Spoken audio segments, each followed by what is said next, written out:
카르마는 우리에게 어떤 의미를 줄까요? 어떤 이들은 이를 인과응보로 설명할 것이고 또 다른 이들은 윤회나 운명론을 언급할 수도 있습니다. 카르마는 산스크리트어로 행하다라는 뜻을 지닌 단어로 이는 곧 행위를 의미합니다. 인간이 하는 모든 일, 즉 카르마 행위는 원인이 되어 반드시 일정한 결과를 만들어냅니다. 부처님은 이것을 인과응보의 법칙이라 하였으며 이 법칙은 한치의 오차도 없이 작동한다고 말씀하셨습니다. 고대부터 극소수의 성인들만이 이 비밀을 알고 있었으며 그들은 이를 통해 삶을 변화시켜 왔습니다. 예수님은 뿌린 대로 거두리라라고 말씀하시며 우리의 행동이 삶에 미치는 영향을 강조하셨습니다. 그분의 가르침은 용서와 사랑을 통해 긍정적인 카르마를 쌓아가야 한다는 중요한 메시지를 전해주고 있습니다. 우주에는 우리가 아직 다 이해하지 못한 비밀스러운 법칙들이 존재합니다. 그 중 하나가 바로 카르마의 법칙입니다. 이 법칙 앞에서 우리는 때때로 그 비밀스러움에 압도되어 한없이 작아지기도 합니다. 광대한 우주 속에서 우리의 삶이 보잘것없게 느껴지기도 하지만 그럼에도 불구하고 이 시간은 우리의 존재와 신성, 그리고 내면의 진실을 깨닫는 여정이 될 것입니다. 우리의 삶에 깊이 새겨진 이 법칙이 어떻게 작용하는지, 그리고 이를 통해 어떻게 우리의 운명을 바꿀 수 있는지 함께 탐구해보면 좋겠습니다. 오늘은 우주의 기묘한 작동 원리, 카르마의 신비로운 법칙에 대해 이야기해보겠습니다. 카르마의 12법칙은 인간의 행동, 생각, 그리고 그로 인한 결과에 대한 철학적이고 영적인 가르침을 기반으로 한 원칙들입니다. 이 법칙들은 우리가 자아를 이해하고 다른 사람과의 관계에서 어떻게 행동해야 하는지에 대한 가이드를 제공합니다. 카르마는 행동 또는 행위를 의미하는 산스크리트어로 우리의 행위가 결과를 초래한다는 개념에 뿌리를 두고 있습니다. 카르마의 12법칙은 다음과 같습니다. 1. 카르마의 법칙. 이 법칙은 우리가 하는 모든 행동, 생각, 말이 결과를 초래한다는 것을 의미합니다. 선한 행동은 긍정적인 결과를 가져오고 나쁜 행동은 부정적인 결과를 가져옵니다. 우리 삶에서 일어나는 모든 일은 과거의 행동에 의해 영향을 받으며 이는 우리가 경험하는 현실의 기초가 됩니다. 2. 변화의 법칙. 변화는 필연적이며 인생에서 일어나는 모든 변화는 자연스러운 과정의 일부입니다. 이 법칙은 우리가 변화를 받아들이고 자신의 삶에서 긍정적인 변화를 이끌어낼 수 있도록 하는 중요한 원칙입니다. 변화에 저항하지 않고 흐름에 따라 가는 것이 중요합니다. 3. 책임의 법칙. 이 법칙은 우리의 현실에 대해 책임을 져야 한다는 원칙을 의미합니다. 우리가 직면하는 상황, 사람들, 그리고 일어나는 사건들에 대해 모두 우리가 일정 부분 책임이 있다는 것입니다. 외부 환경이나 다른 사람의 행동에 의존하기보다는 자신의 삶의 방향을 스스로 책임지고 이끌어가야 합니다. 4. 상호작용의 법칙. 이 법칙은 모든 것이 연결되어 있음을 말합니다.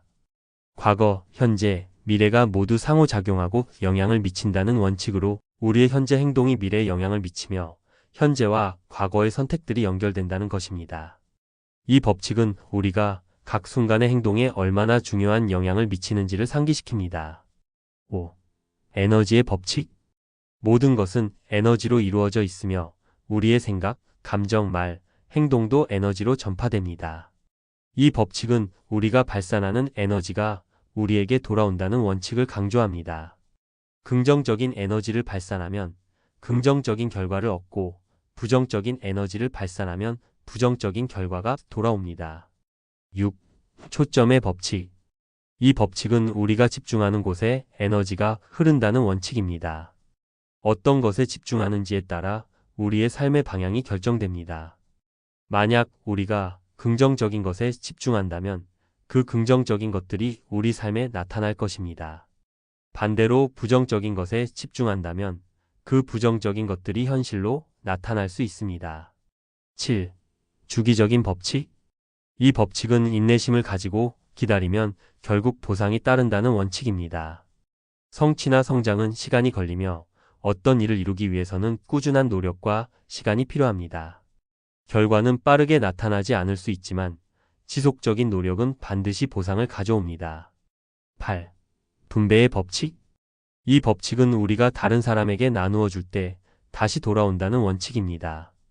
우리가 나누는 것이 다른 사람에게 긍정적인 영향을 미치고 결국 그 선한 에너지가 우리에게 돌아옵니다. 우리가 주는 만큼 받는다는 법칙으로 이 세상에 대한 사랑과 나눔의 중요성을 강조합니다. 9. 마음의 법칙. 이 법칙은 현재 순간에 집중해야 한다는 원칙입니다. 과거에 머물거나 미래를 걱정하는 대신 현재에 집중함으로써 우리가 원하는 결과를 창출할 수 있다는 것입니다. 우리가 현재의 순간에 집중함으로써 그 순간에 충실하고 인생의 진정성을 느끼며 살 수 있습니다. 10. 자기 이해의 법칙. 이 법칙은 우리가 생각을 바꾸고 새로운 관점을 받아들일 때 삶이 변화할 수 있다는 원칙입니다. 우리가 인식하는 방식이 달라지면 세상을 바라보는 방식도 달라지며 그것이 결과적으로 삶에 긍정적인 영향을 미칩니다. 항상 마음을 열고 배우려는 자세가 필요합니다. 11. 단순화의 법칙. 이 법칙은 삶을 간소화하고 단순화하는 원칙입니다. 복잡한 문제나 상황에 대해 지나치게 고민하기보다는 문제를 간단하게 바라보고 해결책을 찾아가는 것이 중요합니다. 간소화함으로써 우리는 더욱 명확한 결정을 내리고 불필요한 스트레스에서 벗어날 수 있습니다. 12. 인식의 법칙. 이 법칙은 우리가 세상에 영향을 미치는 방법과 그 영향을 어떻게 인식하는지에 대한 원칙입니다. 우리의 행동이 다른 사람들에게 영감을 주고 긍정적인 영향을 미친다면 그 행동은 중요한 의미를 갖게 됩니다. 우리가 하는 일은 작은 것이라 할지라도 세상에 큰 변화를 일으킬 수 있습니다. 카르마의 12법칙은 우리가 어떻게 생각하고 행동하며 그 결과로 어떤 경험을 하게 될지를 안내하는 철학적 원칙입니다. 이 법칙들을 삶에 적용하면서 우리는 자신의 삶을 더 깊이 이해하고 긍정적인 변화를 이끌어낼 수 있습니다. 이 우주 속에는 우리가 아직 풀지 못한 많은 비밀스러운 법칙들이 존재합니다. 그 중 하나가 바로 카르마의 법칙입니다. 카르마는 단순히 우리가 알고 있는 운명이나 인과응보의 개념을 넘어서 그 자체로 존재하는 우주의 근본적인 법칙 중 하나입니다. 이 법칙은 우리가 일상에서 직면하는 모든 행동과 그에 따른 결과들에 깊은 영향을 미칩니다. 카르마라는 단어 앞에서는 우리는 종종 그 불가피성에 압도되어 한없이 작아지기도 합니다. 그 법칙이 우리에게 미치는 영향이 너무나 크고 우리가 그 법칙을 완벽하게 이해하지 못하기 때문에 우리는 때로 카르마 앞에서 무력감을 느낄 수 있습니다. 우주라는 거대한 공간 속에서 우리의 존재는 작고 보잘것없게 느껴지기도 합니다. 그 넓고도 깊은 우주 속에서 우리의 삶은 종종 의미 없어 보이기도 하고 때로는 허무감을 느낄 수도 있습니다. 하지만 바로 그 순간 우리가 깨달아야 할 중요한 사실이 있습니다. 이 시간, 우리가 살아가는 이 시간은 결코 무의미한 것이 아닙니다. 우리가 지금 겪고 있는 경험들은 모두 우리가 존재하는 이유를 발견하고 우리의 신성을 깨닫고 내면의 진실을 찾아가는 여정입니다. 이 여정을 통해 우리는 더 깊이 이해하게 될 것입니다. 우리가 왜 이 세상에 태어났는지, 우리가 이 순간에 어떤 의미를 지니고 있는지에 대해 말입니다. 우리는 또한 우리의 삶에 깊이 새겨진 카르마의 법칙이 어떻게 작용하는지 살펴볼 필요가 있습니다. 카르마는 우리가 행하는 모든 일, 말, 생각에 영향을 미칩니다. 긍정적인 카르마를 쌓는 것은 우리의 삶에 좋은 영향을 끼치고 반대로 부정적인 카르마는 우리의 운명에 부정적인 영향을 미칠 수 있습니다. 그러므로 우리는 이 법칙이 우리에게 어떻게 작용하는지 이해하고 이를 통해 우리가 어떻게 우리의 운명을 바꿀 수 있는지에 대해 깊이 고민해야 합니다. 지금 이 순간 우리는 모두 각자 고유한 과제를 가지고 이 세상에 태어났습니다. 이 과제는 흔히 명 또는 사명이라고 불리며 각자가 이 지상에 태어나 경험하고 해결해야 할 고유한 삶의 목적을 의미합니다. 명은 단순히 우연히 결정된 것이 아니라 우리가 이 세상에 태어나기 전부터 정해진 하나의 길처럼 각자의 삶에 깊은 의미를 부여하는 요소입니다. 이 과제는 각 개인에 따라 다르기 때문에 모든 사람에게 동일한 형태로 적용될 수 없습니다. 우리의 명이 무엇인지를 정확히 파악하는 일은 결코 쉽지 않으며 또한 그 정의가 정해져 있지 않기 때문에 사람마다 그 내용을 이해하는 방식도 다를 수 있습니다. 예를 들어 어떤 사람은 이 생에서 개인적인 성장을 목표로 할 수 있고 또 다른 사람은 다른 이들을 돕거나 세상을 변화시키는 데 중점을 둘 수 있습니다. 각자의 과제는 그 사람의 경험, 배경, 욕망, 그리고 내면의 깊은 뜻과 연결되어 있기 때문에 일률적으로 정의할 수는 없습니다. 따라서 내가 이번 생에 어떤 과제를 가지고 태어났는지를 파악하는 일은 매우 중요합니다. 그 과제를 알아야만 우리는 자신의 삶이 얼마나 소중하고 특별한지를 진정으로 깨달을 수 있습니다. 이는 단순히 우리의 삶이 우연히 주어진 것이 아니라 우리가 반드시 해결해야 할 어떤 중요한 목적을 향해 가고 있다는 인식을 가질 수 있게 해줍니다. 우리 각자는 그 과제를 풀기 위해 태어났고 그 과제는 우리가 선택한 길을 통해 이루어져야 합니다. 이 과제를 이해하는 것은 또한 우리가 지금 이 순간에 어떻게 살아야 할지를 결정짓는 중요한 기준이 됩니다. 어떤 환경에 있든지 어떤 상황에 놓여 있든지 내가 해야 할 일은 바로 이 과제를 풀기 위한 과정의 일환임을 깨닫게 됩니다. 내가 어떤 선택을 하고 어떤 방향으로 나아가야 하는지에 대한 해답은 바로 그 과제에서 찾을 수 있습니다. 자신이 가진 과제를 명확히 인식하고 이해할 때 그 과제를 풀어나가기 위한 계획과 행동도 자연스럽게 나오게 되는 것입니다. 따라서 우리가 이 생에서 마주하는 모든 도전과 시련, 행복과 슬픔은 결국 그 과제를 풀어가기 위한 과정에 불과하며 그 과정 속에서 우리는 성장하고 배우며 진정한 삶의 의미를 발견하게 됩니다. 이 과제를 풀어나가는 과정은 단순히 목표를 이루는 것 이상의 깊은 의미를 가지며 그 자체로 우리가 존재하는 이유와 연관되어 있습니다. 카르마 법칙에 대한 깊은 이해는 우리가 삶에서 경험하는 모든 순간을 다른 시각으로 바라볼 수 있게 해줍니다. 태어날 때부터 각기 다른 환경 속에서 살아가게 되지만 그 환경은 시간이 지나면서 계속 변화하며 이 변화는 우리가 선택한 결과의 연속이라고 할 수 있습니다. 우리가 현재 겪고 있는 모든 상황은 과거의 선택과 행동에서 비롯된 결과입니다. 그리고 이 법칙에 따르면 현재의 상황은 그 자체로 우리의 성장을 위한 중요한 과제를 안고 있는 조건이라는 점을 명심해야 합니다. 카르마 법칙의 중립성. 카르마 법칙은 본질적으로 중립적입니다. 이는 우리가 어떠한 선택을 했든 그것이 긍정적이든 부정적이든 그 선택에 따른 결과를 경험하게 해주는 법칙이라는 의미입니다. 카르마는 사람을 벌주기 위한 법칙이 아니며 누구에게나 공정하게 작용합니다. 많은 사람들이 카르마를 벌주는 법칙으로 오해하고 종종 전생에 무슨 죄를 지었길래 이렇게 되었다는 표현을 쓰곤 합니다. 그러나 카르마는 결코 그런 의미를 지니지 않습니다. 카르마는 징벌이 아니다. 카르마 법칙은 징벌을 주기 위한 법칙이 아닙니다. 오히려 카르마는 우리가 쌓아온 과거의 행동을 소멸시키고 우리의 영적 성장과 진화를 돕기 위한 기회를 제공합니다. 우리가 힘들고 어려운 상황에 놓였을 때 그것은 단지 우리가 과거에 쌓은 카르마의 결과일 뿐 아니라 그 상황 속에서 교훈을 얻고 성장할 수 있는 기회를 제공하는 것일 수 있습니다. 예를 들어 장애를 갖고 태어났거나 불치병에 걸렸을 때 그것이 우리의 잘못이나 다른 사람의 잘못에서 비롯된 것처럼 보일 수 있지만 사실은 그 상황이 우리에게 필요한 교훈을 주기 위해 마련된 조건일 수 있습니다. 카르마 법칙과 영적 성장. 카르마 법칙의 궁극적인 목적은 우리가 영적으로 성장하고 깨달음을 얻도록 돕는 것입니다. 이 법칙은 우리가 인간으로서 경험해야 할 교훈들을 통해 우리가 삶에서 배워야 할 중요한 것들을 알려줍니다. 우리의 일상에서 마주하는 다양한 고통과 시련은 결국 우리가 성장하는 데 중요한 자양분이 됩니다. 이를 통해 우리는 자신의 내면을 돌아보고 인간으로서의 한계를 이해하며 점차적으로 더 높은 의식을 향해 나아가게 됩니다. 카르마의 법칙을 이해하는 방법. 우리가 카르마 법칙을 제대로 이해하고 받아들일 때 우리는 더 이상 삶에서 겪는 고난을 단지 벌로만 보지 않게 됩니다. 대신 그 고난이 우리에게 주어진 기회임을 인식하고 그 속에서 무엇을 배울 수 있을지에 대해 고민하게 됩니다. 우리가 처한 상황이 좋든 나쁘든 그것은 우리에게 주어진 과제를 풀어가기 위한 최선의 조건이기 때문에 그 상황을 받아들이고 성장의 기회로 삼을 수 있습니다. 우리가 살아가는 동안 과거와 미래는 끊임없이 우리의 마음속에서 떠오릅니다. 과거는 이미 지나갔고 미래는 아직 도래하지 않았지만 우리는 종종 이 두 시간의 틀에 갇혀 현재를 놓치고 살아가는 경우가 많습니다. 그러나 카르마 법칙을 이해하려면 과거와 미래에 얽매이지 않고 오직 지금 이 순간에 충실하는 것이 중요합니다.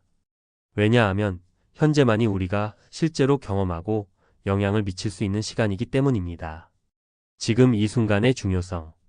우리는 현재라는 시간을 통해 과거의 결과를 경험하고 동시에 미래를 위한 새로운 원인을 만들어갑니다. 현재의 선택과 행동이 결국 우리의 미래를 창조하기 때문에 과거와 미래를 고민하기보다는 지금 이 순간에 최선을 다하는 것이 가장 중요합니다. 현재는 과거의 결과인 동시에 미래로 이어질 새로운 원인이 되는 시점입니다.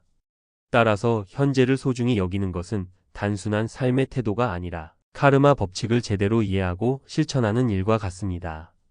과거와 미래는 실제로 존재하지 않는다. 과거는 이미 지나갔고 미래는 아직 오지 않았습니다. 우리가 가지고 있는 유일한 시간은 오직 현재입니다. 과거의 실수나 후회에 머무르거나 미래의 불확실성에 두려워하는 것은 우리의 에너지와 집중을 분산시키고 현재를 제대로 살아갈 수 없게 만듭니다. 우리가 현재에 충실하게 살아갈 때 그 순간순간이 쌓여 우리의 미래를 만들어갑니다. 카르마 법칙과 현재의 중요성. 카르마 법칙은 우리가 살아가는 매 순간의 선택과 행동에 따라 우리에게 돌아오는 결과를 결정합니다. 지금 이 순간에 충실하며 주어진 과제를 성실히 해결하는 것이 바로 카르마 법칙을 이해하고 실천하는 방법입니다. 만약 우리가 현재에 긍정적이고 감사하는 태도로 임한다면 그것은 미래의 긍정적인 결과로 돌아올 것입니다. 즉, 현재의 태도와 마음가짐이 우리의 카르마를 형성하고 그 결과는 우리가 원하는 방향으로 흘러가게 됩니다. 현재를 어떻게 살아갈 것인가? 현재를 의식적으로 살아간다는 것은 매 순간 우리의 선택과 행동에 주의를 기울인다는 의미입니다. 이는 과거에 얽매이지 않고 미래에 대한 두려움을 떨쳐버리며 오직 지금 이 순간에 집중하는 삶을 의미합니다. 우리가 매 순간을 의식적으로 살아가면서 긍정적인 마음가짐과 감사하는 태도를 유지한다면 그 자체가 우리에게 큰 영향을 미칩니다. 감사하는 마음은 카르마를 정화하고 긍정적인 에너지를 발생시키기 때문에 우리는 더욱 긍정적인 결과를 경험할 수 있습니다. 진정한 자유와 평화. 과거에 얽매이지 않고 미래에 대한 두려움 없이 현재에 집중하는 삶은 곧 진정한 자유와 평화를 얻는 길입니다. 많은 사람들이 지나간 일에 집착하거나 다가올 미래에 대한 불안으로 마음의 평화를 잃곤 합니다. 그러나 현재에 집중하면서 자신의 과제를 성실히 해결해 나간다면 우리는 진정한 내면의 자유를 느끼고 삶의 평화로움을 경험하게 될 것입니다. 현재에 집중하는 것은 단순히 오늘만 잘 사는 것이 아니라 그 순간순간을 통해 우리가 성장하고 변화할 수 있는 기회를 제공하는 것입니다. 영적 성장의 길. 우리가 현재의 순간에 집중하고 주어진 과제를 충실히 해결하는 것은 단순히 좋은 결과를 얻기 위한 방법이 아닙니다. 그것은 바로 영적인 성장을 위한 중요한 과정입니다. 삶은 우리가 각자 해결해야 할 과제들로 가득합니다. 그 과제들이 크거나 작을지라도 우리는 그 과정 속에서 자신을 돌아보고 더 나은 방향으로 변화할 수 있는 기회를 얻게 됩니다. 카르마 법칙은 우리가 그 과제를 풀어나가도록 돕는 길잡이와도 같습니다. 매 순간을 의식적으로 살아가기. 현재의 순간에 충실하며 살아가는 삶은 카르마 법칙을 이해하고 실천하는 가장 중요한 방법입니다. 과거에 대한 후회나 미래에 대한 두려움에 휘둘리지 않고 오직 현재에 집중하는 것이야말로 우리가 진정으로 자유롭고 평화로운 삶을 살 수 있게 해주는 열쇠입니다. 또한 그렇게 살아갈 때 우리의 카르마는 긍정적인 에너지로 변하고 그 결과는 영적 성장으로 이어집니다. 따라서 우리는 매 순간을 의식적으로 살아가야 하며 긍정적인 태도와 감사하는 마음을 가지고 현재를 살아간다면 그것이 결국 더 높은 차원의 존재로 성장하는 길로 나아가는 첫걸음이 될 것입니다. 카르마 법칙은 단순한 인과의 법칙이 아니며 물리적 인과론을 넘어서서 도덕적 인간론으로 이해될 수 있습니다.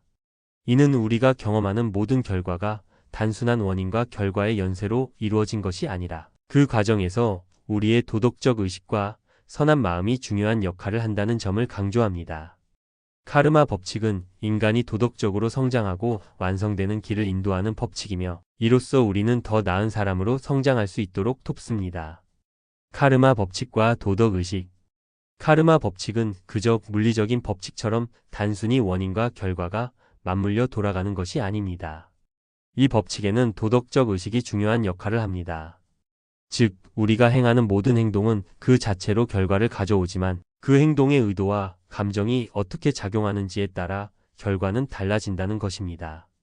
우리가 선한 의도로 행한 일은 긍정적인 결과를 가져오며 반대로 악한 의도로 행한 일은 부정적인 결과를 초래합니다. 카르마 법칙을 도덕적 인간론이라고 부를 수 있는 이유는 이 법칙이 인간이 도덕적으로 완성될 수 있도록 돕기 때문입니다. 우리의 행동, 의도, 감정이 전반적으로 우리의 성격과 도덕적 성장에 큰 영향을 미친다고 할 수 있습니다. 즉, 카르마 법칙은 인간이 지극한 선을 이루도록 인도하는 역할을 합니다. 지극한 선의 성품과 성찰. 인간의 가장 깊은 내면에는 지극한 선이 존재한다고 합니다. 이 성품은 우리의 본래의 모습이며 우리가 도덕적으로 완성되어 가는 길에 있어서 중요한 기준이 됩니다. 이 선의 성품을 깨달은 사람은 타인의 악을 단순히 악으로만 보지 않고 그 속에 숨어 있는 선의 가능성을 볼 수 있습니다.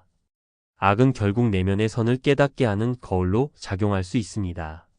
불교에서 이를 성이라 부르고 그리스도교에서는 신성이라 표현합니다. 카르마 법칙은 우리가 이 본래의 성품, 즉 내면의 선을 회복할 수 있도록 돕는 영적 성장의 길을 제시합니다.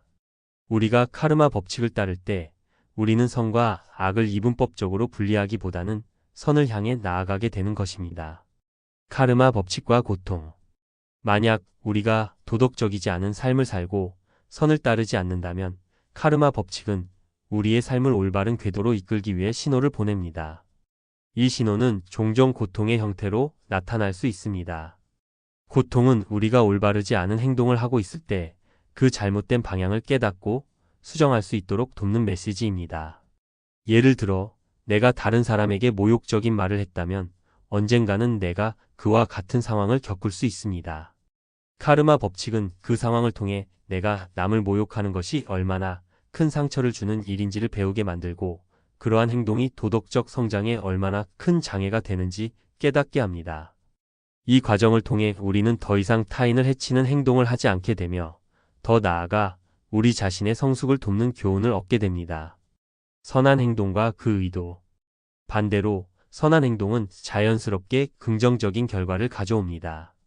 예를 들어 자선단체에 기부를 한다면 그 행동 자체는 긍정적인 카르마를 만들어낼 것입니다. 그러나 여기서 중요한 점은 의도입니다. 단순히 선한 행위를 했다고 해서 반드시 좋은 결과를 얻는 것은 아닙니다. 그 선행이 순수한 마음과 의도로 행해졌다면 그 결과는 반드시 긍정적인 방향으로 돌아올 것입니다. 하지만 만약 그 기부가 자신을 과시하기 위한 목적이었다면 아무리 많은 돈을 기부했다 하더라도 좋은 결과를 기대하기 어려울 것입니다. 카르마 법칙은 의도와 감정이 매우 중요하다는 것을 명확히 합니다. 진심에서 우러나오는 선행은 반드시 그에 상응하는 보상을 가져오며 그 선한 마음을 지속할 수 있도록 우리를 격려해주는 법칙이 바로 카르마입니다. 카르마 법칙과 의도, 감정. 카르마 법칙에서 가장 중요한 요소 중 하나는 의도와 감정입니다. 우리가 선한 행동을 했다고 해서 그것이 자동으로 긍정적인 결과를 가져오는 것은 아닙니다. 중요한 것은 그 선행을 한 의도가 순수하고 진심에서 우러나왔는지입니다. 순수한 의도로 선행을 베푼다면 그것은 반드시 그에 상응하는 보상을 가져오게 됩니다. 이러한 보상은 단순히 외적인 것에 그치지 않고 내면적인 성장과 영적 발전을 포함합니다. 도덕적 성장의 길로서 카르마. 카르마 법칙은 단순히 원인과 결과의 법칙이 아니라 도덕적 성장을 위한 안내자입니다. 우리가 살아가는 모든 순간은 우리의 의도, 감정, 행동에 따라 카르마를 쌓아가며 그 결과는 우리의 도덕적 성숙과 연결됩니다. 우리는 선한 의도와 행동을 통해 더 높은 차원의 존재로 성장할 수 있으며 카르마 법칙은 그 길을 안내하는 중요한 역할을 합니다. 결국 카르마는 우리가 진정한 선을 실현하고 도덕적 인간으로 성장하는 길을 돕는 법칙이며 그 법칙을 따를 때 우리는 진정한 자유와 평화를 얻을 수 있게 됩니다. 카르마 법칙은 윤회의 관점에서 중요한 역할을 합니다. 우리의 행동, 의도, 그리고 감정은 단지 한 생애에 국한된 결과가 아니라 계속해서 반복되는 생애와 생애를 거쳐 이어지는 과정에서 작용합니다. 카르마는 우리가 쌓아온 업을 미래의 삶으로 이어지게 하며 그 과정에서 우리는 끊임없이 자아 실현과 도덕적 성장을 위한 기회를 얻게 됩니다. 카르마와 윤의 과거의 행동이 미래에 미치는 영향. 윤회의 관점에서 카르마는 단지 한 생의 결과를 결정하는 것이 아니라 여러 생애를 아우르는 연속적인 과정에서 작동합니다. 우리가 이번 생애에서 저지른 행동은 다음 생애에 영향을 미치고 그로 인해 우리는 도덕적 성장을 이루기 위해 여러 차례 기회를 얻습니다. 예를 들어 어떤 사람이 높은 지위와 권력을 쥐고 다른 사람들을 얕잡아 보며 살았다고 가정해 보겠습니다. 이 사람은 자신의 권력을 남용하고 타인의 고통에 무관심하며 살아갔다면 그 사람의 카르마는 분명히 부정적인 결과를 낳을 것입니다. 하지만 카르마 법칙의 핵심은 결국 그가 반성하고 교훈을 얻을 수 있도록 돕는 것입니다. 카르마와 뉘우침 업의 소멸. 만약 그 사람이 생애 동안 자신의 잘못을 깨닫고 진심으로 뉘우쳤다면 카르마 법칙은 업의 소멸을 의미하게 됩니다. 이 뉘우침 자체가 그 사람이 지닌 부정적인 카르마를 정화하고 소멸시키는 과정이기 때문에 카르마는 더 이상 그 사람에게 작용하지 않게 됩니다. 이는 우리가 진정으로 잘못을 인정하고 도덕적 회개와 변화를 위한 의지를 보일 때 카르마가 긍정적으로 작용하게 되는 사례입니다. 카르마 법칙이 작동하는 경우. 하지만 만약 그 사람이 일생 동안 오만한 태도를 고수하며 반성하지 않고 죽음을 맞이한다면 그의 부정적인 카르마는 계속해서 작동하게 됩니다. 이 경우 다음 생에서 그는 전혀 다른 삶을 살게 될 가능성이 큽니다. 일반적으로 이전 생의 삶에서 누렸던 혜택이 이번 생에서 정반대로 돌아오는 경우가 많습니다. 예를 들어 이전 생에서 높은 지위와 권력을 가진 사람은 이번 생에서는 사회적으로 무시받고 낮은 지위에 놓이게 될 수 있습니다. 이것은 카르마 법칙이 의도적으로 그를 처벌하려는 것이 아니라 그가 자신이 과거에 저지른 부정적 행동을 깨닫게 하기 위한 교훈으로 작용하는 것입니다. 무시당하는 고통 속에서 그는 자신이 과거에 타인을 얕잡아 본 것이 얼마나 큰 잘못이었는지 깨닫게 될 것입니다. 고통과 교훈. 카르마의 교훈을 받아들이는 과정. 이 고통은 카르마의 교훈이자 깨달음의 기회입니다. 그 사람은 자신의 처지를 원망하거나 불평하는 대신 그 고통 속에서 자신이 과거에 행한 잘못을 돌아보게 됩니다. 그렇게 그 사람은 타인을 얕잡아 보지 않겠다는 다짐을 하게 되며 도덕적 성장을 위한 중요한 한 걸음을 내딛게 됩니다. 카르마의 해소와 영적 성장. 만약 그 사람이 고통을 자기 반성과 교훈을 받아들이는 기회로 삼고 그 경험을 통해 성숙해지려는 의지를 갖게 된다면 그 사람의 카르마는 자연스럽게 해소됩니다. 이 과정에서 그는 영적으로 성장하고 더 나아가 도덕적으로 완성되는 방향으로 나아가게 됩니다. 이렇게 카르마는 단지 처벌이 아니라 자기 개선과 성장을 위한 기회로 작용하는 것입니다. 도덕성과 자아 실현. 인간에게 궁극적으로 도달해야 할 목표는 자아 실현과 자아 초월입니다. 이 길에서 가장 중요한 요소는 도덕성입니다.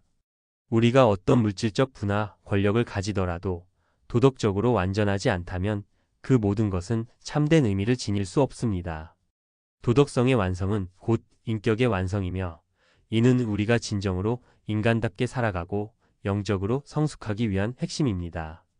도덕적 일탈과 카르마의 개입. 만약 우리가 도덕적인 삶에서 벗어나 일탈한다면 카르마 법칙은 반드시 개입하게 됩니다.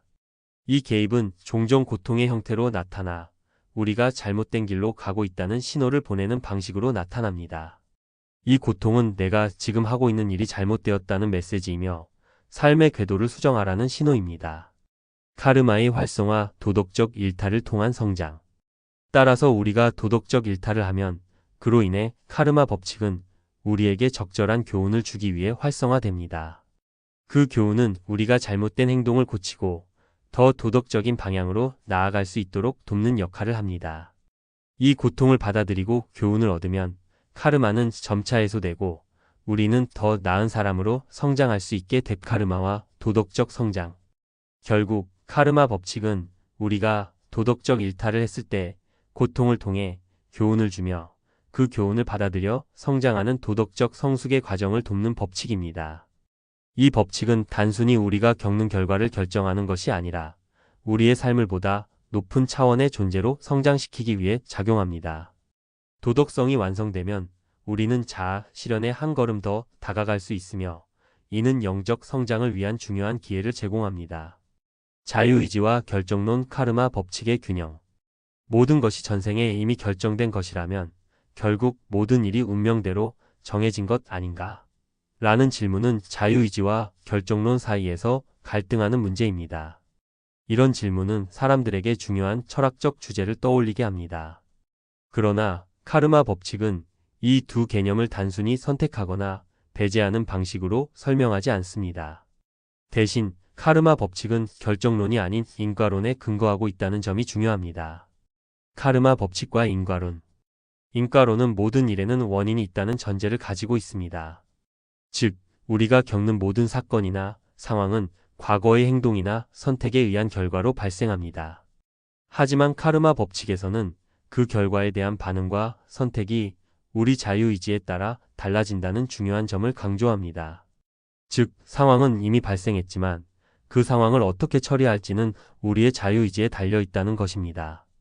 이처럼 카르마 법칙은 우리가 처한 상황을 결정론적으로 설명하면서도 그 상황에 대해 어떤 반응을 보일지는 자유의지에 의해 결정된다고 말합니다. 결국 우리는 우리의 행동과 선택을 통해 인생을 형성해 나가는 주체라는 것입니다. 예시로 보는 카르마 법칙의 적용. 예를 들어 전생에 어떤 사람에게 살해당한 사람이 있다면 이번 생에서는 그 사람이 복수할 기회를 얻게 될 수 있습니다. 이는 그가 전생에서 쌓은 카르마가 현재의 상황에 영향을 미쳤기 때문입니다. 하지만 그 사람이 자유의지로 복수를 포기하고 그 사람을 용서한다면 그 순간에 양쪽의 카르마가 해소됩니다. 이 예시에서 중요한 점은 상황은 이미 결정된 것 복수할 기회를 만난 것일 수 있지만 어떤 선택을 하느냐는 전적으로 자유의지에 달려 있다는 것입니다. 따라서 복수의 선택을 내리는 것과 용서하는 선택을 내리는 것은 두 가지 모두 가능한 옵션이고 그에 따른 카르마는 달라집니다. 카르마의 반복을 끊는 자유의지. 우리는 자유의지를 통해 카르마의 반복을 끊고 더 높은 영적 경지로 나아갈 수 있는 가능성을 지니고 있습니다. 이 점이 카르마 법칙의 중요한 부분입니다. 우리가 과거의 잘못을 반복하지 않고 긍정적인 방향으로 선택을 함으로써 카르마의 악순환을 끊고 더 높은 차원의 존재로 성장할 수 있다는 것입니다. 자유의지와 결정론의 균형. 자유의지와 결정론 중 어느 하나만으로 인생의 사건들을 설명하는 것은 불완전합니다. 왜냐하면 어떤 일은 이미 깊은 카르마에 의해 결정된 것처럼 보일 수 있고 반면에 어떤 일은 자유의지로 충분히 방향을 바꿀 수 있는 여지가 있기 때문입니다. 이를 비유하자면 줄에 묶인 강아지를 생각할 수 있습니다. 강아지는 줄의 범위 안에서 자유롭게 움직일 수 있지만 줄의 길이를 넘을 수는 없다는 점에서 자유에는 한계가 있습니다. 우리의 삶도 마찬가지입니다. 어느 정도의 자유는 주어지지만 카르마의 영향 범위 밖으로 벗어날 수는 없다는 점을 이해해야 합니다. 즉, 우리는 카르마의 영향을 어느 정도 벗어나거나 피할 수 있지만 그 한계를 넘어서서 완전히 벗어나는 것은 불가능합니다. 카르마의 범위 상황을 피할 수 없는 경우. 일부 상황은 우리가 아무리 피하려 해도 피할 수 없는 것들입니다. 이런 일들은 우리가 깊이 각인시킨 카르마의 일부분으로 그것은 단순히 우리의 선택이나 노력만으로 바꿀 수 없는 것일 수 있습니다. 예를 들어 어떤 사람과의 만남이나 특정 사건을 겪는 것은 전생의 카르마와 연결되어 있으며 이런 상황은 우리의 자유의지로 피하거나 바꿀 수 없는 경우가 많습니다. 고통을 받아들이는 태도. 이럴 때는 저항하거나 회피하려는 태도보다 기꺼이 받아들이고 수용하는 태도가 바람직합니다. 고통이 주는 교훈을 배우고 그 상황을 영적 성장을 위한 기회로 삼는 것이 중요합니다. 고통과 시련은 우리의 성장과 깨달음을 위한 중요한 과정일 수 있기 때문에 그 상황을 긍정적으로 변화시킬 수 있는 선택을 하는 것이 핵심입니다. 우리가 선택한 영적 성장의 경로. 그렇다면 왜 우리는 이러한 상황들을 정해놓고 태어났는가? 라는 질문이 나옵니다. 그 이유는 우리가 태어나기 전에 영적 성장을 위한 필요한 경험과 사건들을 스스로 계획했기 때문입니다. 이러한 사건들은 고통이 될 수도 있고 시련이 될 수도 있지만 그 모든 것은 내가 영적으로 성장하기 위해 선택한 학습 커리큘럼입니다. 이 과정에서 우리는 교훈을 배우고 더 나아가 자아를 실현하며 도덕적으로 성숙해 갑니다. 나는 무엇을 배워야 하는가? 따라서 이 일이 정해진 것인가 아닌가? 를 따지기보다는 이 사건을 통해 나는 무엇을 배워야 하는가? 에 초점을 맞추는 것이 중요합니다. 카르마 법칙의 핵심 방향은 우리가 겪는 사건이나 상황이 우리가 배우고 성장하는 과정이라는 것을 인식하고 그 경험을 통해 자유의지를 발휘하여 더 나은 선택을 하고 영적으로 성장하는 것입니다. 반결정론적 삶의 실천. 이것이 바로 자유의지를 가진 채 반결정론적 삶을 살아가는 방식입니다. 카르마 법칙은 우리가 태어날 때 이미 정해진 운명에 따라 살아가는 것이 아니라 우리가 선택한 경험과 사건을 통해 영적으로 성장할 수 있도록 돕는 법칙입니다.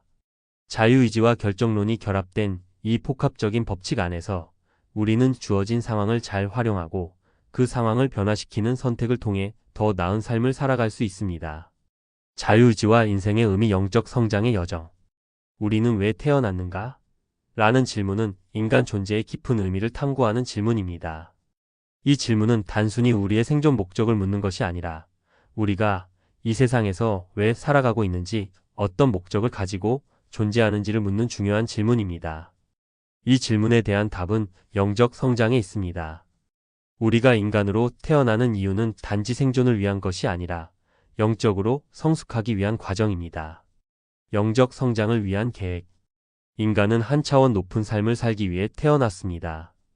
이 삶은 물질적인 삶을 넘어서 영적인 성숙을 이루기 위한 과정입니다. 우리가 겪는 모든 일, 경험, 만남은 모두 영적 성장을 위한 필수적인 과정으로 이를 통해 우리는 점차 더 높은 의식의 수준으로 나아가게 됩니다. 우리가 태어날 때부터 혹은 전생에서부터 지금까지 살아온 모든 일은 우리가 영적으로 성숙하기 위한 과정의 일환입니다. 이 과정에서 우리는 자유의지를 통해 여러 선택을 하며 그 선택들은 카르마 법칙에 의해 연결되어 인과의 결과를 만들어냅니다. 우리가 겪는 각 사건은 단순한 우연이나 외부의 사건들이 아니라 우리가 미리 설정한 시나리오에 따른 경험들입니다. 이는 영적 수업의 일환으로 나타난다고 볼 수 있습니다. 영적 성장을 위한 환경과 관계. 우리가 살아가는 동안 마주치는 모든 사람과 모든 사건은 우리가 설정한 영적 교훈을 위한 도전입니다. 모든 만남과 경험은 상대방과의 영적 계약에 의해 이루어지며 우리는 이를 통해 자아를 발견하고 성장해 갑니다. 이 과정은 때로 고통스럽고 힘들 수 있지만 그 속에는 우리의 내면을 성장시키기 위한 깊은 의미가 숨어 있습니다. 상처와 고난의 의미. 때때로 우리는 상처를 받거나 고난을 겪습니다. 그러나 이 고난도 우리가 설정한 영적 수업의 일부일 수 있습니다. 상처나 고난은 단순히 버리거나 불행을 초래하는 것이 아니라 우리를 성장시키는 중요한 교훈이 될 수 있습니다. 우리가 이 고난을 어떻게 받아들이느냐에 따라 우리의 영적 성장은 달라집니다. 만약 우리는 고난을 수용하고 배우며 성장하려는 태도를 갖춘다면 그 고난은 결국 우리에게 더 큰 성장을 안겨줄 것입니다. 타인과의 관계에서의 영적 성장. 우리는 타인과의 관계를 통해서도 영적으로 성장합니다. 타인에 대한 배려와 사랑은 우리 자신을 성숙시키는 중요한 요소입니다. 사랑과 배려는 단순한 감정의 표현에 그치지 않고 우리의 영적 성숙을 위한 필수적인 경험입니다. 또한 용서는 영적 성장의 핵심적인 요소로 우리가 자신의 상처와 분노를 내려놓고 타인을 용서할 때 그 과정에서 우리는 내면의 평화와 성장을 경험하게 됩니다. 인간의 존재 이후 영적 성장을 위한 삶. 결국 인간은 자기 자신만을 위해 존재하는 것이 아니라 영적 성장을 위해 이 세상에 태어난 존재입니다. 우리는 자아를 실현하고 도덕적 완성을 이루어 가는 과정 속에서 다양한 경험과 만남을 통해 성숙해져 나갑니다. 이러한 과정을 통해 우리는 자신의 영적인 목적을 실현하며 더 높은 의식의 상태에 도달할 수 있게 됩니다. 고난을 선물로 받아들이기. 영적 성장의 과정에서 겪는 고난은 때때로 우리에게 주어지는 선물일 수 있습니다. 고난은 우리가 성장하고 배우기 위해 필요한 중요한 경험입니다. 그것은 우리의 약점을 드러내고 성장할 기회를 제공하는 도전이 될 수 있습니다. 이 고난을 받아들이고 그 속에서 배운다면 우리는 더 큰 성장을 이루게 될 것입니다. 고난을 피해가려고 하기보다는 그 고난을 통해 배우고 성장하는 것이 우리가 영적으로 성숙하는 중요한 단계입니다. 자유의지로 이루어가는 영적 성숙. 자유의지를 가진 인간은 영적 성장을 위한 여정의 주체입니다. 우리가 어떤 상황에 처하든 그 속에서 영적 성장을 이루겠다는 목표를 가지며 살아간다면 그 삶은 단순한 생존을 넘어 의미 있는 여정이 됩니다. 우리의 선택과 반응이 우리의 카르마를 결정하고 그에 따른 결과들이 우리의 영적 성장을 돕는 중요한 교훈이 됩니다. 따라서 우리는 현재의 순간을 소중히 여기며 자유의지로 우리의 선택을 책임지면서 영적 성숙의 길을 걸어가야 합니다. 고난과 시련을 영적 성장을 위한 중요한 과정으로 받아들이고 사랑과 배려, 용서를 통해 우리 자신을 성숙시키는 일이야말로 우리가 이 세상에 태어난 궁극적인 이유인 것입니다. 고난과 영적 성장. 고난은 성장의 필수적인 요소. 영적 성장의 여정에서 고난은 결코 피할 수 없는 중요한 부분입니다. 고난은 우리가 선택하지 않더라도 반드시 겪게 되는 경험이지만 그 경험이 우리를 더 높은 차원의 존재로 이끌어주는 중요한 과정이 될 수 있습니다. 고난은 단순히 고통스러운 경험으로만 여겨질 수 있지만 사실은 영적 성장의 중요한 기회이자 성숙으로 가는 길을 여는 열쇠입니다. 고난을 통한 성장의 기회. 우리가 고난을 겪을 때 그 상황 속에서 무엇을 배울 수 있는지를 찾아내는 것이 중요합니다. 고난은 단순히 나쁜 일이 아니며 우리가 더욱 깊은 이해와 자아 인식을 할 수 있는 기회를 제공합니다. 고난이 없다면 우리는 자신을 깊이 이해할 수 없고 또한 자신의 본성에 대해 더 잘 알지 못할 것입니다. 고난을 통해 우리가 경험하는 감정, 생각, 행동들은 우리의 내면을 깊이 성찰할 수 있게 해주며 이는 영적 성장의 중요한 단계를 구성합니다. 고난을 통한 내면의 성장. 고난은 우리에게 내면의 힘과 지혜를 일깨워주는 중요한 경험입니다. 어려운 상황을 겪을 때 우리는 본능적으로 부정적인 감정을 느낄 수 있지만 이러한 감정은 자기 인식을 향한 첫 번째 걸음이 될 수 있습니다. 고난 속에서 느끼는 좌절, 분노, 슬픔은 우리를 자기 탐구로 이끌고 그 속에서 더 큰 자각을 얻게 해줍니다. 고난을 지나고 나면 우리는 이전보다 더 강해지고 성숙한 모습으로 성장할 수 있습니다. 고난은 우리의 내면을 단련하는 중요한 과정입니다. 우리가 고난을 어떻게 받아들이느냐에 따라 내면의 평화와 강인함을 얻을 수 있습니다. 고난을 통해 우리는 점차 자기 통제와 감정의 균형을 배우며 그것이 영적 성숙으로 이어집니다.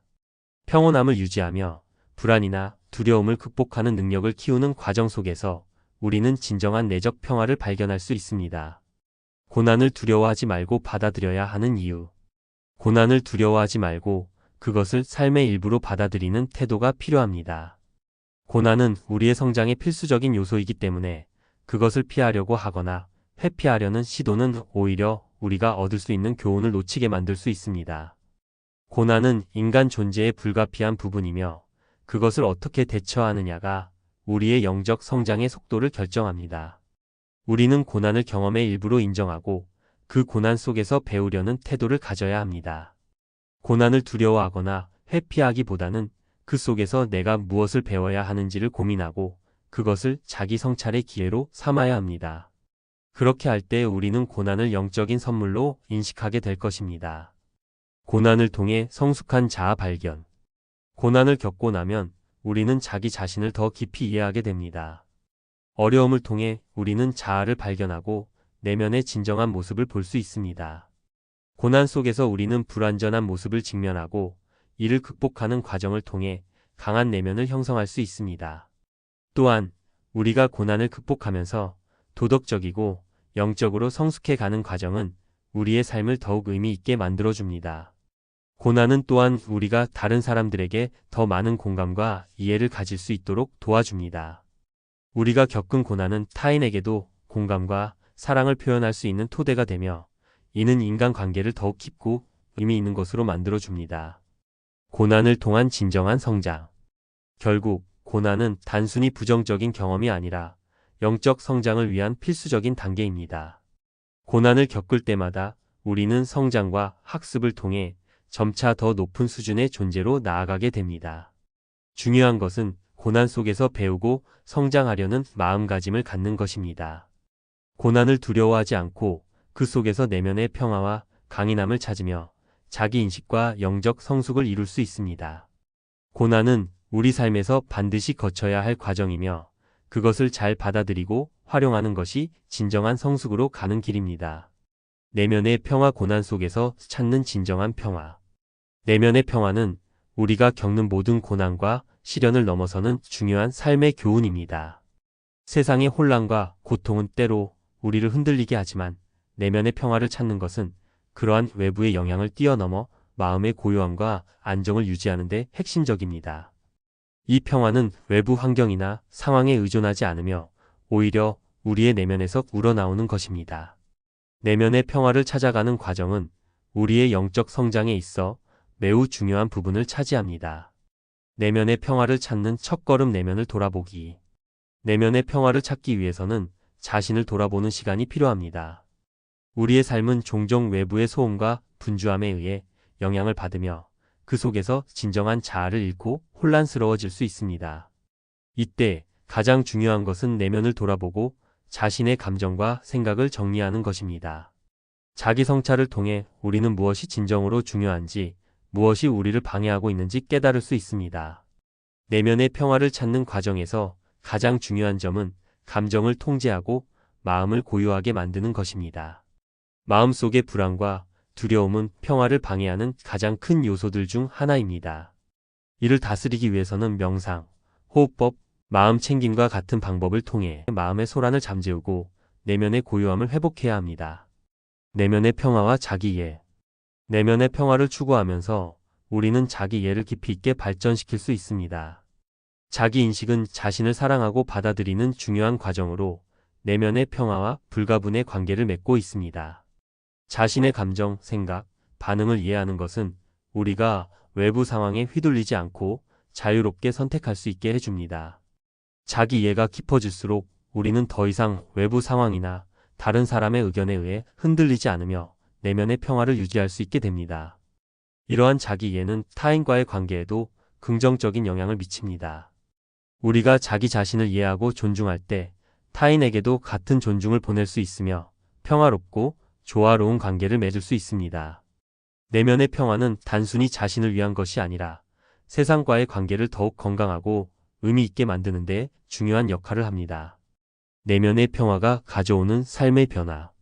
내면의 평화를 얻은 사람은 외부의 변화에 의연하게 대처할 수 있게 됩니다.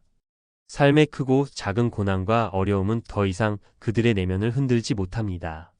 내면의 평화는 혼란 속에서도 안정을 찾을 수 있게 해주며 감정의 기복을 최소화하고 내적 평화를 유지하게 해줍니다.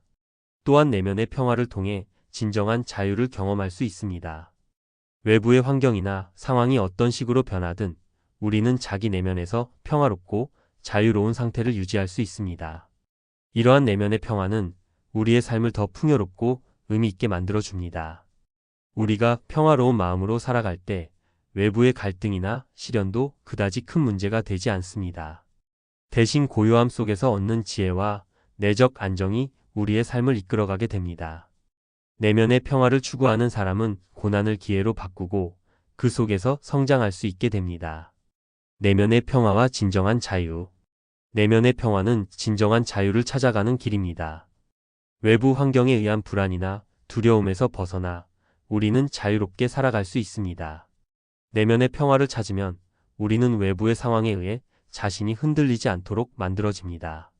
감정의 기복에 휘둘리기보다는 현재의 순간을 충실히 살아가며 내면의 고요함을 유지할 수 있게 됩니다. 내면의 평화는 우리가 진정으로 원하는 삶을 살게 해줍니다. 그것은 외부의 조건이나 상황에 의존하는 삶이 아니라 내면에서 우러나오는 평화로운 상태에서 선택하는 삶입니다. 우리는 더 이상 타인의 기대나 사회적 규범에 따라 삶을 살아가는 것이 아니라 자기 자신에게 충실하고 자기 내면에서 나오는 평화로운 에너지로 세상을 바라보게 됩니다. 내면의 평화가 가져오는 삶의 변화. 내면의 평화는 외부 환경에 의존하지 않는 우리가 스스로 만들어가는 상태입니다. 내면의 평화를 찾는 과정에서 우리는 자기 자신을 더 잘 이해하고 감정의 흐름을 다스리는 법을 배우게 됩니다. 이 평화는 결국 우리의 삶을 더 풍요롭고 의미 있게 자유롭게 만들어주며 고난 속에서도 우리가 성숙하고 성장할 수 있도록 돕습니다. 내면의 평화를 추구하는 것은 결국 자기 자신을 사랑하고 세상과 조화롭게 살아가는 길입니다. 나 자신을 돌보는 법 내면의 평화를 찾기 위한 첫걸음. 자기 돌봄은 내면의 평화를 찾는 데 있어 매우 중요한 과정입니다. 우리의 일상은 종종 빠르게 돌아가며 많은 사람들은 지속적인 스트레스와 책임감 속에서 자신을 돌보는 것을 잊기 쉽습니다. 하지만 자기 돌봄은 단순히 몸과 마음을 위한 휴식에 그치지 않습니다. 그것은 자기 사랑과 존중, 그리고 내면의 평화를 유지하기 위한 중요한 기회입니다. 1. 자신을 사랑하는 태도. 자기 돌봄의 핵심은 자신을 사랑하고 아끼는 태도입니다. 많은 사람들이 자기 비판이나 자기 부정에 빠져 자신을 소홀히 여깁니다. 그러나 자기 사랑은 내면의 평화를 찾는 첫걸음입니다. 자신을 이해하고 자신의 감정과 욕구를 존중하는 것이 중요합니다. 이를 통해 우리는 자신에 대한 긍정적인 태도를 갖게 되며 외부의 스트레스와 갈등에서 벗어날 수 있습니다. 자기 사랑은 자신의 한계를 인정하고 쉬어가는 시간을 갖는 것에서부터 시작됩니다. 우리는 자신의 몸과 마음이 지치지 않도록 주의 깊게 돌봐야 하며 이를 통해 감정의 균형을 맞추고 내적 안정을 얻을 수 있습니다. 2. 신체적 건강 돌보기. 자기 돌봄의 중요한 부분은 신체적 건강입니다. 우리의 몸은 우리가 겪는 스트레스와 감정의 영향을 크게 받습니다. 충분한 휴식, 적절한 운동, 균형 잡힌 식사는 건강한 몸을 유지하는 기본적인 요소입니다. 운동은 단지 신체적인 건강을 넘어서 마음의 안정에도 큰 도움을 줍니다. 규칙적인 운동은 스트레스 해소와 정신적인 휴식을 제공하며 에너지를 충전하고 긍정적인 감정을 유지하는 데 중요한 역할을 합니다. 또한 적절한 수면을 취하는 것 역시 내면의 평화를 유지하는 데 필수적입니다. 몸과 마음은 연결되어 있기 때문에 우리가 몸을 돌볼 때 자연스럽게 정신적 건강도 함께 향상됩니다. 몸이 건강하고 편안할 때 우리는 내면의 평화를 유지하기 훨씬 용이해집니다. 3. 정서적 자아 돌보기. 정서적인 돌봄은 감정을 이해하고 다루는 것을 의미합니다. 일상에서의 스트레스와 고난이 쌓여가면서 우리는 감정적으로 지칠 수 있습니다. 이때 중요한 것은 자신의 감정을 무시하거나 억제하지 않는 것입니다. 우리는 자신이 느끼는 감정을 인정하고 받아들이는 태도를 가져야 합니다. 감정의 표현과 해소는 매우 중요합니다. 예를 들어 일기를 쓰는 것이나 자신에게 말을 건네는 것은 감정을 풀어내고 감정의 정리를 돕는 효과적인 방법입니다. 또한 감정을 타인과 공유하는 것도 도움이 될 수 있습니다. 진심으로 감정을 나눌 수 있는 친구나 가족과 대화를 나누면 우리는 정서적 안정을 찾을 수 있습니다. 또한 명상이나 마음챙김은 정서적 평화와 연결되는 매우 중요한 도구입니다. 이는 현재의 순간에 집중하고 감정과 생각을 인식하며 그것들을 평온하게 관찰하는 기술입니다. 마음을 비우고 감정을 자각하는 것만으로도 우리는 정서적 치유와 내면의 평화를 얻을 수 있습니다. 4. 정신적 자아 돌보기. 정신적 자아를 돌보는 것은 자기 성장과 영적 성숙을 위한 중요한 과정입니다. 우리는 모두 자기 자신을 더 잘 이해하고 깊이 있는 인생의 의미를 찾으려는 욕구를 가지고 있습니다. 이를 위해서는 책을 읽거나 명상, 사색 또는 창의적인 활동에 시간을 할애하는 것이 좋습니다. 정신적인 자극을 통해 새로운 통찰을 얻고 인생의 의미를 찾을 수 있습니다. 긍정적인 사고방식을 유지하고 자기 자신에 대한 신뢰를 높이는 것도 정신적 자아를 돌보는 중요한 방법입니다. 우리는 부정적인 생각이나 자기 비하에서 벗어나 자신을 믿고 긍정적인 믿음을 가질 필요가 있습니다. 이는 우리가 삶의 어려운 상황에서 용기와 희망을 가지고 나아가게 해줍니다. 5. 관계에서의 자기 돌봄. 자기 돌봄은 타인과의 관계에서도 매우 중요합니다.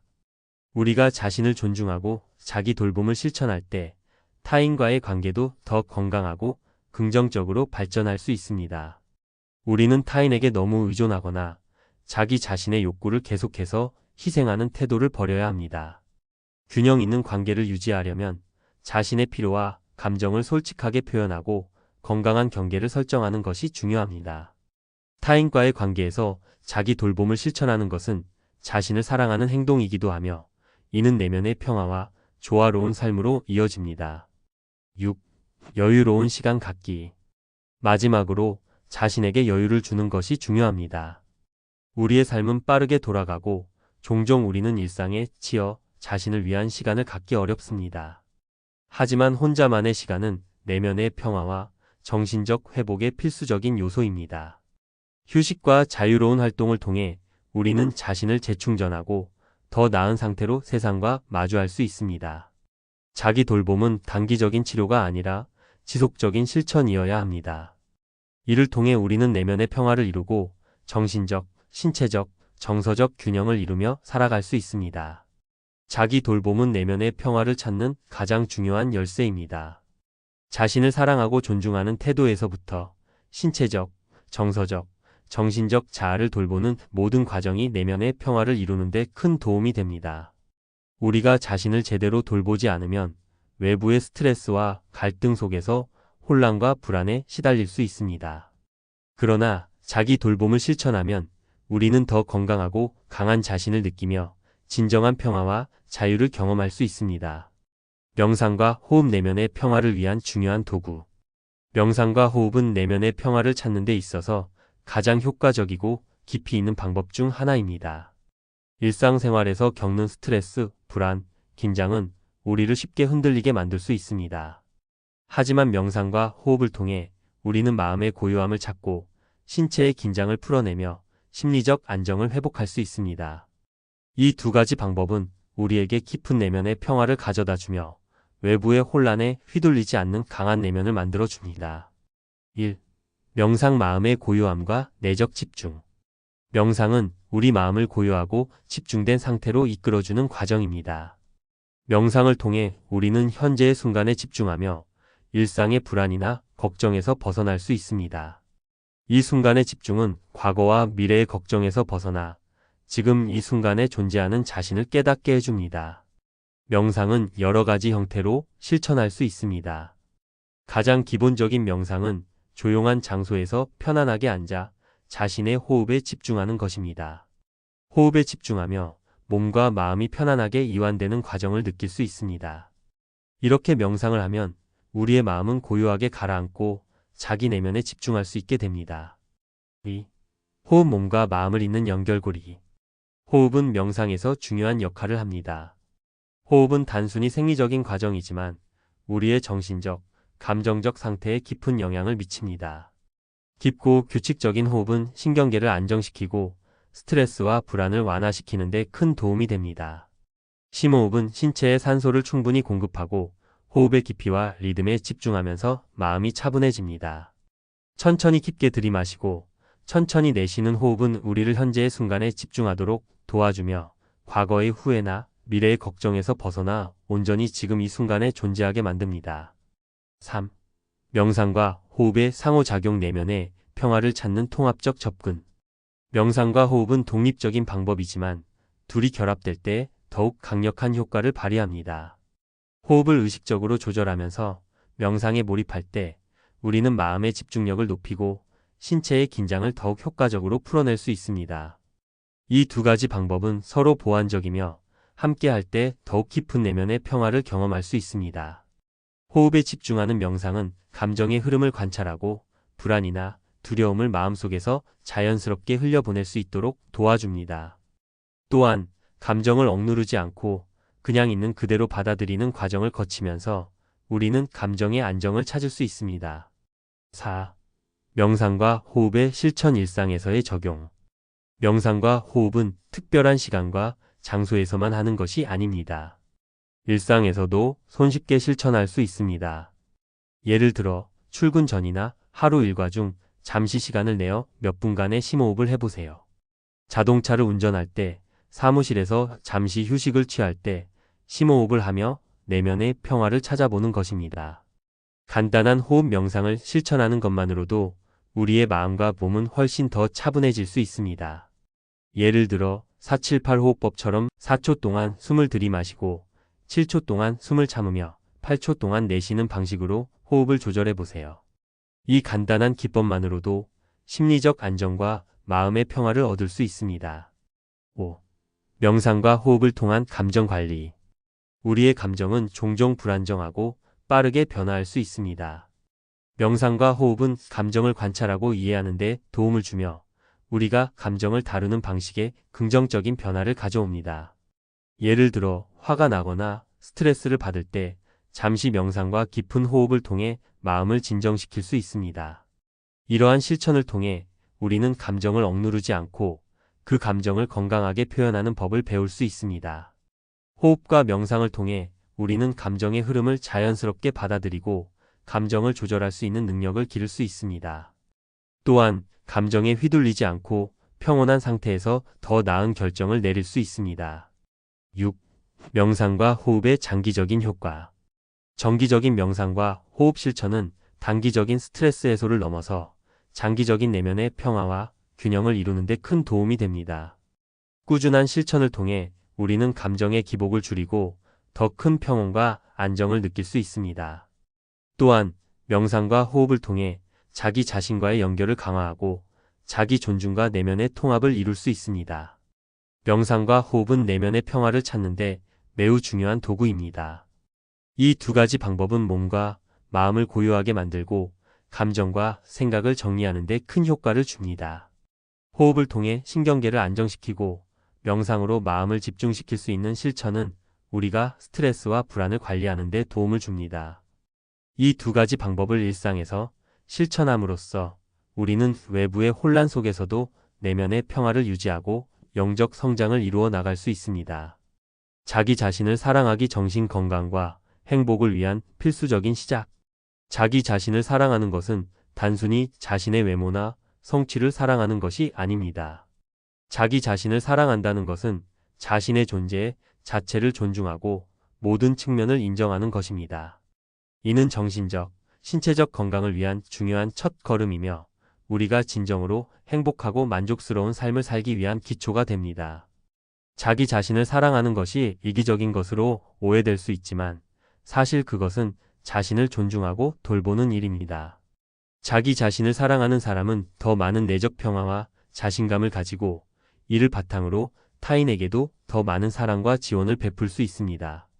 즉, 자기 사랑은 타인과의 관계에서도 긍정적인 영향을 미치며 주위 사람들과의 깊은 연결을 형성하는 데도 중요한 역할을 합니다. 1. 자기 사랑의 진정한 의미.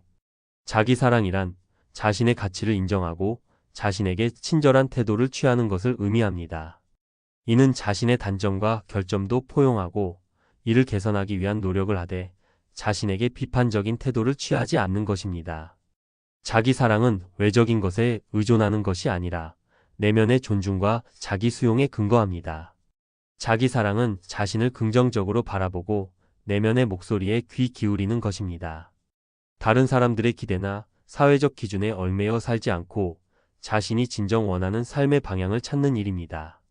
이를 통해 내적 안정감과 자아 존중감이 형성되고 이는 우리가 외부의 어려움이나 도전에 직면했을 때 더욱 강력한 정신적 방어력을 제공합니다. 2. 자기 사랑을 위한 실천 방법. 1. 긍정적인 자기 대화. 자기 자신을 사랑하는 첫 번째 방법은 바로 긍정적인 자기 대화입니다. 우리가 자신에게 어떤 말을 하느냐가 우리의 자기 이미지와 자신감에 큰 영향을 미칩니다. 자기 자신에게 친절하고 격려의 말을 건네세요. 나는 충분히 잘하고 있어. 실수는 성장의 일부야 라는 메시지를 스스로에게 전달하는 것입니다. 자기 자신을 비판하거나 부정적인 말을 하는 대신 자신의 노력과 성취를 인정하고 자기 자신을 격려하는 것이 중요합니다. 이렇게 하면 자기 존중감이 높아지고 더 건강한 자기 사랑을 키울 수 있습니다. 이 자신의 단점 받아들이기. 자기 사랑은 자신의 단점과 결점을 인정하고 받아들이는 것에서 시작됩니다. 우리는 완벽한 사람이 아니며 실수도 하고 약점도 있을 수 있습니다. 자기 자신을 사랑하는 것은 이 모든 것을 포용하고 비판하지 않으며 자신을 있는 그대로 받아들이는 것입니다. 모든 사람이 부족한 부분이 있지만 그러한 부분도 나의 일부임을 이해하고 사랑하는 것이 중요합니다. 자기 사랑은 자신을 개선하려는 노력을 하되 자기 자신을 비난하거나 부정적으로 바라보지 않는 것입니다. 우리 모두는 성장하고 변화할 수 있는 가능성을 가지고 있으며 그 가능성을 인정하고 자신에게 자비로운 태도를 가져야 합니다. 3. 자기 돌봄 실천. 자기 사랑은 자기 돌봄에서 비롯됩니다. 자신의 신체적, 정신적 건강을 돌보는 것은 자기 사랑의 핵심입니다. 자신을 돌본다는 것은 단순히 몸을 쉬게 하는 것뿐만 아니라 정신적 휴식과 감정적 안정도 함께 돌보는 것을 의미합니다. 정기적으로 휴식을 취하고 충분한 수면을 취하며 자신에게 필요한 영양을 공급하는 것은 자신을 사랑하는 중요한 방법입니다. 또한 스트레스 관리, 명상, 운동 등을 통해 몸과 마음을 균형 있게 돌보는 것이 중요합니다. 4. 자기 비판에서 벗어나기. 많은 사람들이 자신의 실수나 실패를 지나치게 비판합니다. 자기 사랑은 자신의 부족함을 인정하고 수용하는 데서 출발하지만 자기 비판에 빠지지 않도록 해야 합니다. 자신에게 너무 가혹하게 대하는 것은 정서적 스트레스를 유발하고 자신감을 떨어뜨릴 수 있습니다. 따라서 실수나 실패를 했을 때 그것을 자신을 비난하는 기회가 아니라 배움의 기회로 삼고 자기 자신을 격려하는 것이 중요합니다. 실패는 성장의 일부이고 그것을 통해 우리는 더 나은 사람으로 발전할 수 있습니다. 5. 자기만의 시간 가지기. 자기 사랑을 실천하는 또 다른 중요한 방법은 자기만의 시간을 가지는 것입니다. 바쁜 일상 속에서 자신에게 집중하고 자기만을 위한 활동을 하는 것은 내적 충전을 돕습니다. 취미 활동, 독서, 여행, 혹은 그냥 혼자만의 시간을 가지는 것 등이 포함됩니다. 이 시간을 통해 자기 자신과의 관계를 강화하고 자아를 발견할 수 있습니다. 자기 사랑은 타인에게 기쁨을 주기 위한 준비로 자신의 욕구와 필요를 이해하는 과정에서 시작됩니다. 3. 자기 사랑이 주는 긍정적인 영향. 자기 사랑을 실천하면 자기 존중감이 증가하고 정신적 안정과 감정적 회복력이 향상됩니다. 또한 스트레스와 불안을 줄이고 자신감을 높이며 더 건강하고 행복한 삶을 이끌어낼 수 있습니다. 자기 사랑은 또한 타인과의 관계에서도 긍정적인 영향을 미칩니다. 자신을 존중하는 사람은 타인도 존중할 수 있는 능력을 가지며 건강한 관계를 구축할 수 있습니다. 자신을 사랑하는 사람은 타인에게도 사랑을 주고 사랑받을 자격을 느끼게 됩니다. 자기 자신을 사랑하는 것은 우리의 정신적, 신체적 건강을 위한 필수적인 시작입니다. 이는 자기 존중과 자기 수용을 바탕으로 하여 자신을 돌보는 태도와 긍정적인 자기 대화를 통해 이루어집니다. 자기 사랑을 통해 우리는 더 강한 자신을 만들고 행복하고 풍요로운 삶을 살 수 있습니다. 자기 자신을 사랑하는 것, 그것은 행복한 삶을 위한 첫 걸음입니다.